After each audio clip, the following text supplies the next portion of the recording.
leaders in the black community are calling for action on problems with education and racial equality in the Boston Public Schools. They plan to hold a town hall action meeting this Saturday at Greater Love Tabernacle Church in Dorchester. Our guest is one of the organizers, the pastor of Pleasant Hill Missionary Baptist Church in Roxbury, Reverend Miniard Culpepper. Thank you very much for being with us, Reverend. Chris, it's good to be with you again. Thank you for having me. Talk about the things that are on people's minds right now that have prompted this meeting. Well, no, this is not a knee-jerk reaction to some of the problems in the Boston public school system. This town hall action meeting came out of that initial meeting that we had several months ago, where we had several action steps that were planned. This was the third action step that we had planned during that initial meeting. And so we've been working on this for some time. The interesting thing is that the more work we do, the more we saw how critical a town hall action meeting was, where we could bring the community together. They could discuss issues like the achievement gap, like the racial issues at Boston Latin School, like, in fact, the school closures, which is, in my opinion, going to have such a big impact on that, not just Boston Latin School, because when you talk about Boston Latin School, we've been focusing on the pipeline to Boston Latin schools, and you look at the feeder schools, and you look at this closure plan or discussion, something I think really needs to be vetted with the community, so that the pipeline that we've been talking about going into Latin, the pipeline that we've been talking about going into some of the level 1 schools is not diminished, but it's even further enhanced. I'm getting two official lines about closings from what I read about the administrations here, and I say administrations meaning City Hall and the school department. Number one, that they have not embraced a plan for closings, but on the other hand, the mayor has made it clear. He said we've got a capacity for 93,000 students, but an enrollment of 57,000.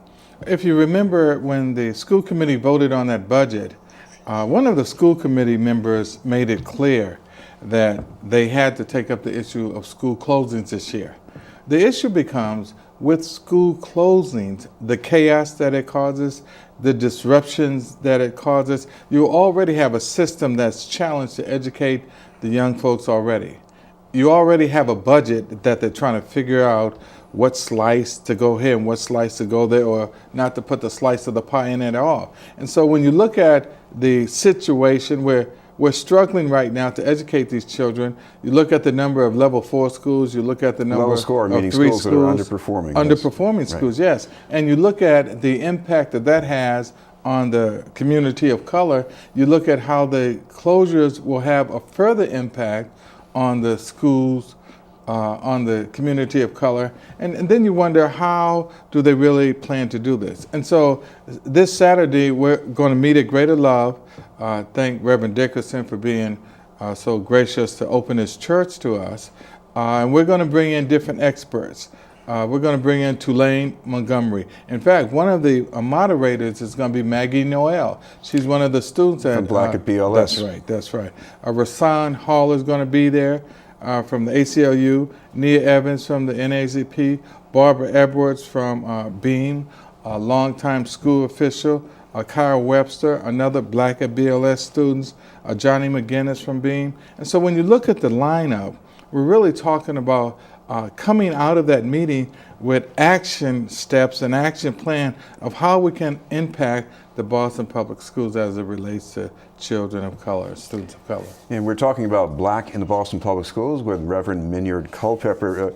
Reverend, talk about the importance of more people getting involved in this, because you've seen over the years that if people sit on the sidelines, they don't get as much satisfaction usually. I think part of what we aim to do, and we've been distributing literature, we've been talking it up in the churches, we've been having planning meetings over and over with the Urban League, the NACP, with Beam, the ACLU.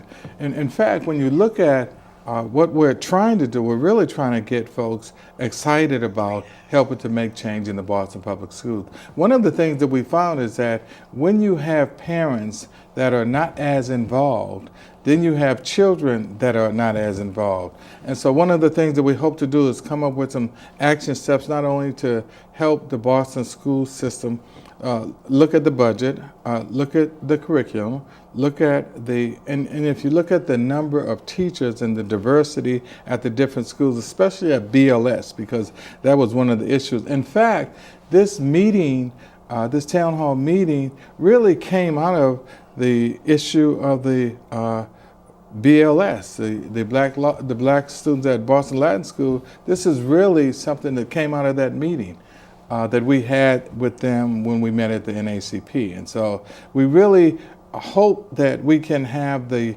kind of discussion, the kind of planning session and strategy session that will help us to not only involve more parents in the Boston public school system, but the community, and to be part of the planning process that's taking place in the Boston public schools. One of the things that you hear folks crying out about now is that there hasn't been input in the school closures. I know we know the McKinsey report came out. We know they were talking about closing 20 to 30 schools, even more. And so that has a significant impact when they begin to close schools on the entire school system. Well, the city started the process with a meeting very recently in Dudley Square. And of course, they're calling this Build BPS. So it's not just about closing. They say they're going to build some new schools maybe, or reconfigure some things. But is it enough to just go to meetings like that, or do you need something more to make sure that people get what they need? It's interesting. When the mayor was just elected, we met with the mayor. We had a group of ministers that met with the mayor.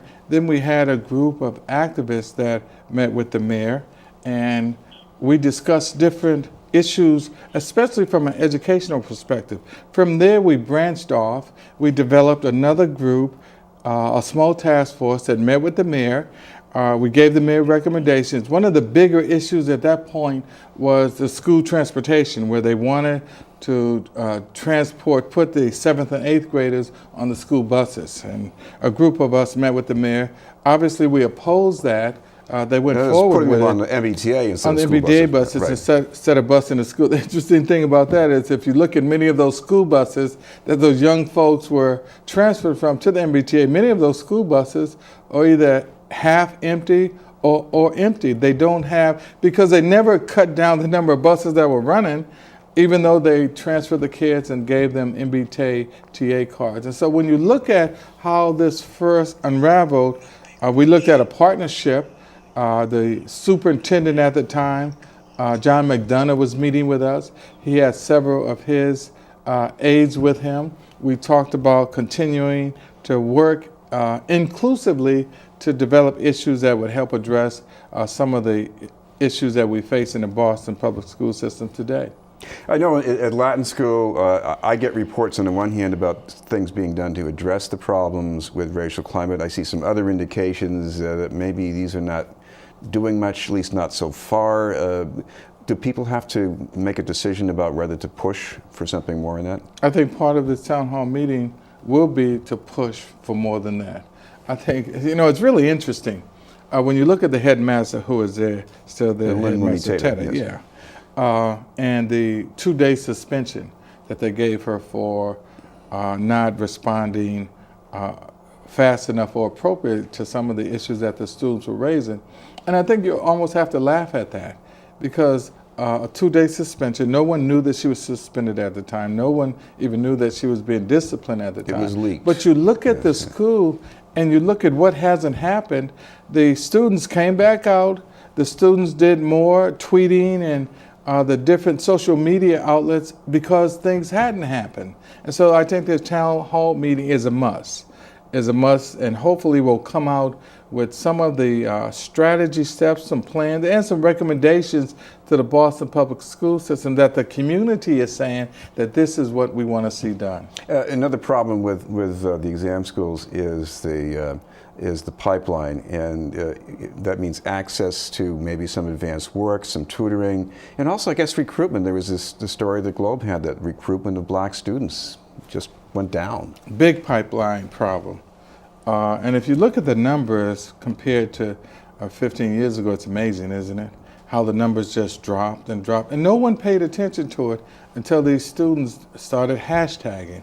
And so when you look at the pipeline issue now, trying to get it back to where it was 15 or 20 years ago is really going to take tremendous focus and identifying different strategies to help the students get prepared for the test. You know, they talked about including more students of color in the test preparation and giving them more preparation for the test. But it's not just a test. I think it's a district-wide problem. I think if you had a school system that had parity in many ways, then you wouldn't have to try and take special measures to focus young folks on getting prepared for the test, because if it was the school system was operating the way we think it should, many more students of color would automatically be prepared for the test just like the other students. Well, we should remind our viewers about the meeting. This is going to be on Saturday. The meeting is Saturday, starting at 9 a.m. at Greater Love Tabernacle. That's on Nightingale Street in Dorchester. We'll have 2 panels that morning. The first panel we'll have will be made up of Rasan Hall, Nia Evans, Barbara Fields, Kyle Webster, and Johnny McGinnis. The second panel will be Nia Evans, Barbara Fields, Kyle Webster, and Johnny McGinnis again. So we'll have 2 panels, and then we'll break into a strategy session at the end of those panels to talk about specific strategic steps that we can take with recommendations to the Boston Public School System. Thank you very much for being with us. Thank you, Chris. Always a pleasure to be with you. Reverend Miniard Culpepper. Thank you. Up next, previewing this year's JP Porch Fest after this message.